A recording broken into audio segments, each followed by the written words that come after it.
तर काय आहे घटनाक्रम हा मी क्राईम सीन कसं तुम्ही शोधून करणार आरोपींना सांगत असत कसं पकडलं नेमकं कारण काय? Chandranagar police station CR number 161/26 BNS कलम 103(1) 61(2) 35 अॅट्रॉसिटी ऍक्ट कलम 32 VA हा गुन्हा पोलीस स्टेशनला दाखल झाला होता। फिर्यादीनामे दिनेश उद्धवराव मून राहणार गणेशनगर येरवडा आणि त्याची पत्नी नामे पूनम दिनेश मून हिचे ऍडव्होकेट संजय सावंत याच्याशी प्रेम संबंध असल्याच्या संशयावरून ऍडव्होकेट सावंत आणि त्यांची पत्नी स्वाती सावंत आणि त्यांची मुलगी यांनी कट कारस्थान पोहोचून त्याच्या पत्नीचा खून केला अशी आपल्याकडे फिर्याद दाखल झाली। त्यानुसार वरिष्ठांच्या मार्गदर्शनानुसार आमचे पोलीस आयुक्त श्री अमितेश कुमार साहेब, जॉईंट CP साहेब शर्मा साहेब, ECP झोन 7 श्री मुंडे साहेब, माननीय ACP सोनोनी मॅडम यांच्या मार्गदर्शनाखाली आम्ही तपास सुरू केला। तसेच ACP मुळीक साहेब हे क्राईम ब्रँच यांचे पण तपास पथक आरोपीचा शोध घेत होते। आणि टीम तयार करण्यात आल्या होत्या। तांत्रिक विश्लेषण करून त्या आरोपींना आम्ही 6 तासाच्या आत ताब्यात घेतलेला आहे आणि ह्या गुन्ह्याचा तपास ACP नूतन पवार मॅडम करत आहे।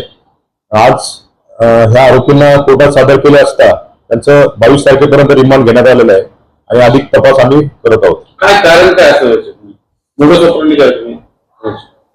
त्यांनी प्लॅनिंग करून ह्या 3 आरोपींनी प्लॅनिंग करून ह्या महिलेला त्यांच्या ऑफिसमध्ये बोलवलं होतं आणि त्यांच्यामध्ये वाद झाला आणि त्यांनी कोयत्याच्या आणि याच्या साह्याने बॅटरीच्या साह्याने त्यांना वार करून त्यांना त्याचा खून केलेला आहे। सध्या ती कामाला होती का तिथं? कामाला होती तिथे ती।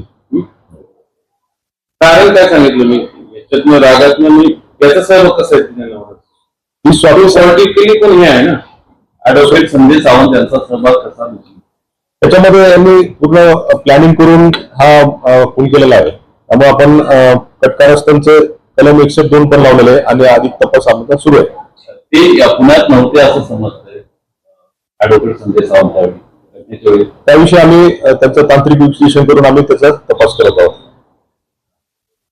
दुसरं सर पोत्यात मृतदेह बांधून ठेवला होता आरोपींचा प्रयत्न होता की बॉडी डिस्पोज करण्याचा, परंतु त्यांना ते शक्य झालं नाही त्यामुळं आणि त्यांचा तो प्रयत्न फसला। काही राजकीय दबाव आणण्याचा प्रयत्न केला नाही, याच्यामध्ये कोणताही राजकीय दबाव नाही। आमचा पोलिसांचा तपास योग्य दिशेने सुरू आहे। तिन्ही आरोपी त्याच्यामध्ये एक आरोपी जुएनएल असल्यामुळे त्यांना जुएनएल कोर्टात हजर केलेलं आहे। तर मृतदेह दोरीनं बांधून ठेवला होता बॅटनं किंवा आणखी काय काय हत्यार वापरलं मारण्यासाठी मर्डर करण्यासाठी कारण मल्टिपल इंजुरी आहेत त्याच्यामुळे मृत्यू झालेला आहे।